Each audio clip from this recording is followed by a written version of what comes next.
Balai Rehabilitasi Tanah Merah Samarinda memastikan balita korban narkoba jenis sabu-sabu kini sudah dipulangkan ke orang tuanya. Pemulangan tersebut dilakukan setelah 9 hari ia menjalani rehabilitasi. Klien tadi memperoleh akses layanan terkait. Kepala Balai Rehabilitasi BNN Tanah Merah Kombes Pol Sutarso menyatakan kondisi bocah tersebut kini membaik. Meski begitu, korban akan terus dipantau hingga 4 bulan guna memastikan tidak ada lagi efek dari narkoba yang sempat dikonsumsinya. Mereka juga akan membantu memfasilitasi dukungan untuk mendapatkan pendidikan, kesehatan, dan bantuan hukum.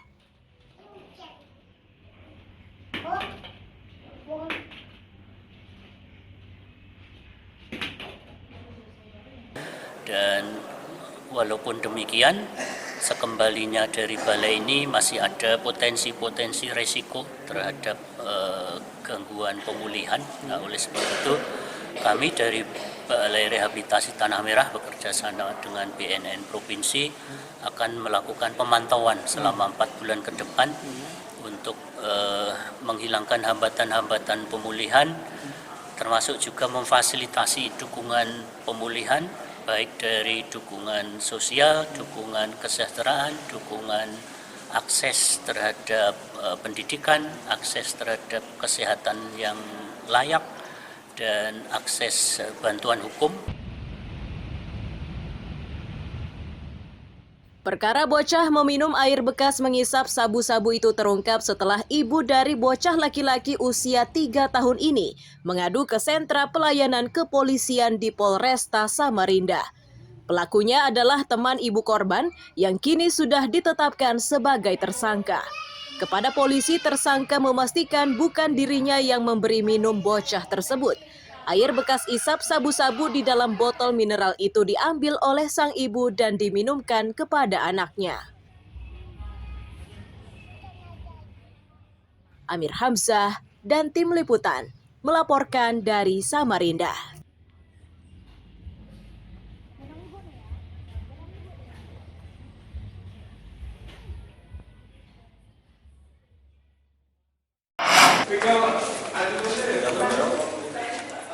Barang bukti sabu-sabu 1,2 kg ini hasil sitaan dari salah satu tersangka bernama Herman Goli.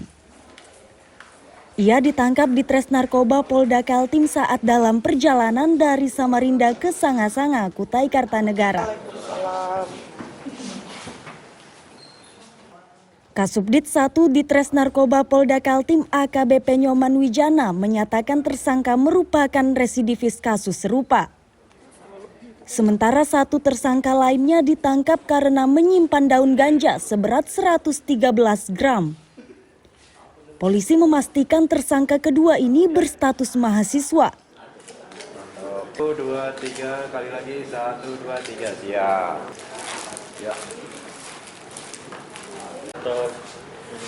Untuk pelaku merupakan residivis, keluar dari Samarinda juga.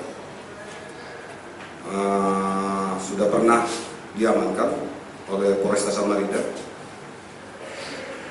Kemudian kalau profesi ya swasta.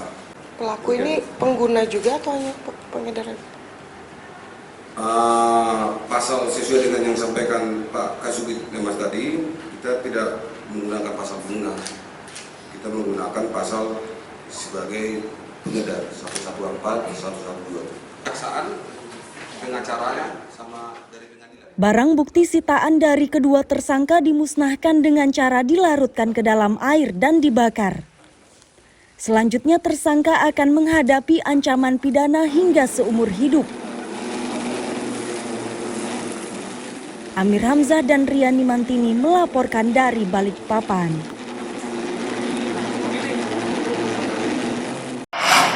Kita saksikan bersama unit Gakum melakukan Upaya menangkap pria yang diduga membakar hutan dan lahan ini dilakukan 2 polisi di Kabupaten Berau. Meski sempat melawan, pria itu akhirnya berhasil diringkus. Di tempat terpisah, petugas gabungan bersama-sama memadamkan kobaran api yang membakar lahan pertanian. Mereka harus bergegas karena lokasi kebakaran dekat dengan permukiman. Kepala Pelaksana BPBD Kabupaten Berau Tamrin menyatakan, aktivitas yang berlangsung di halaman parkir Gor Pemuda Tanjung Redep ini hanya simulasi kesiapan menghadapi Karhutlah. Mereka memastikan posko BPBD sudah disebar di 11 kecamatan, lengkap dengan peralatan dan personelnya.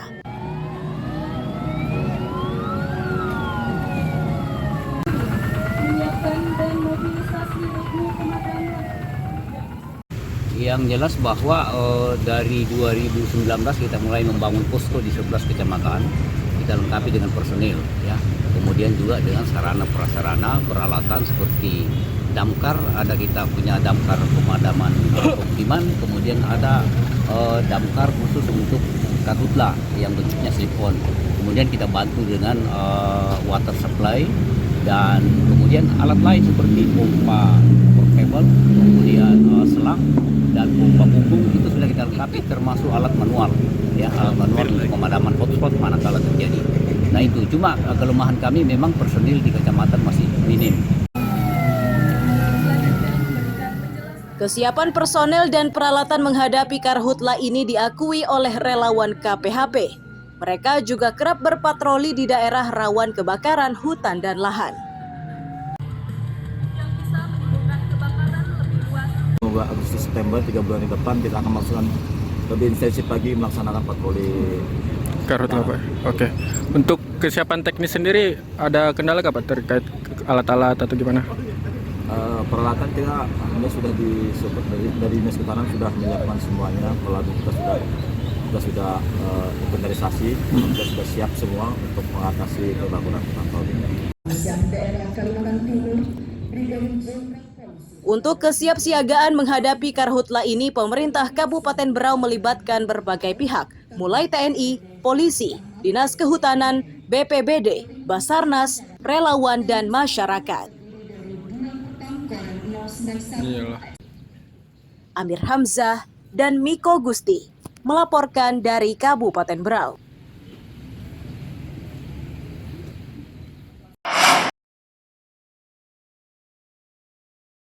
Apel siaga serentak mengantisipasi ancaman kebakaran hutan dan lahan di Kalimantan Timur digelar di halaman parkir Gor Sempaja Samarinda Kamis siang. Apel ini melibatkan berbagai pihak termasuk relawan.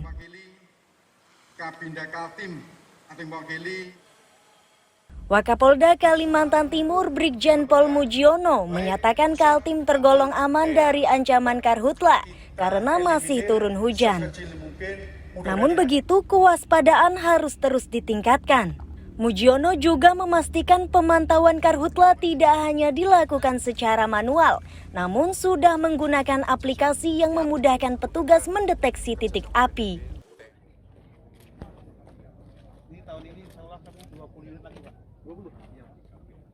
Memang tanda-tanda kebakaran lahan belum ada, hujan masih banyak, tetapi kita berprinsip mencegah sebelum terjadi itu lebih bagus daripada terjadi kebakaran baru kita bertindak.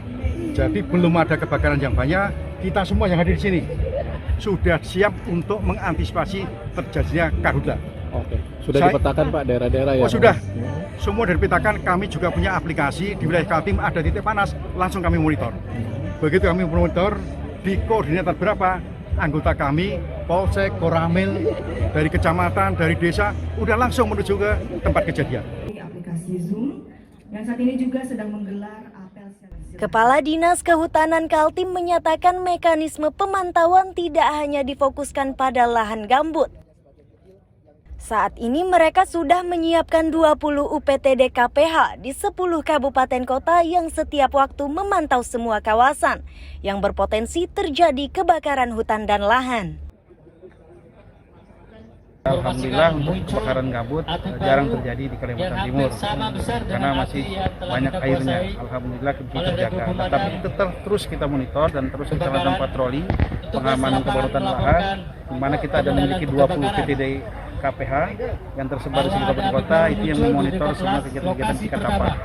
alhamdulillah sampai sekarang masih bisa teratasi dengan baik. Ada personel khususnya Pak ditempatkan di lokasi-lokasi lahan gambut? Untuk spesifik lahan gambut enggak, tapi secara keseluruhan ya. Masyarakat juga diimbau tidak membakar lahan saat bertani. Ini dimaksudkan agar kebakaran hutan dan lahan dapat dihindari. Amir Hamzah dan tim liputan melaporkan dari Samarinda. Yang hadir di sana siapa saja? Hari ini yang hadir di sini di samping kami ada